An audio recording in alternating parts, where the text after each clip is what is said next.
Hello, I'm Dr. Heidi Horsley, Executive Director for the Open to Hope Foundation. And I'm here with a leader in the field, Dr. David Balk, who has written a book called Dealing with Dying, Death, and Grief During Adolescence. And Dr. Balk has been a very important person in my life and in informing my work because he has for years done research on adolescence and grief. And Dr. Balk, can you tell us a little bit about what you do and what you found? Oh, glad to. One of the big things I'm finding is that people are forgetting how social media has entered the scene. I think it's just changed the terrain immensely. It's not just a different communication system, it just changes, I think, the whole experience. And I think we need to look at it some more. So that's one of the things that interests me. Okay. How is it changing the experience of grief and loss with adolescents? I think it's because that's how I see so many of these young people communicating. Mm-hmm. I mean, the joke I often have is even if they were in a group project, they would just text each other. They wouldn't talk to one another. Yes. But anyway, I think we haven't looked into that influence in their lives, and I think that's been overlooked and needs to be examined some more.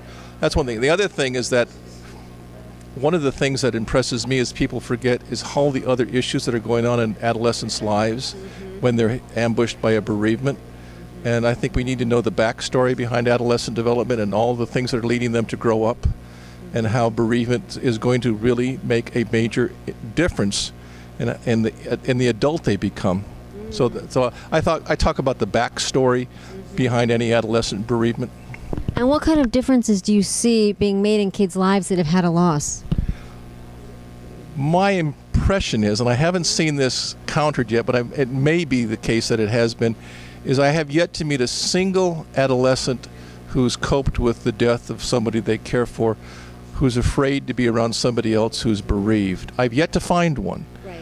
But I do find that typically in other people, that when they're around somebody who is grieving, they want to be anywhere but with that person. They change the subject, they leave the room.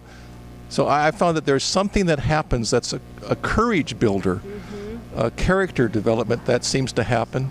They're not afraid to be with the person, and they know they don't have to fix it. Thank you so much, Dr. Balk, and thanks for all the work that you've done throughout the years and for being a leader in this field. And this is Dr. Heidi Horsley of the Open to Hope Foundation. Wow. You're awesome.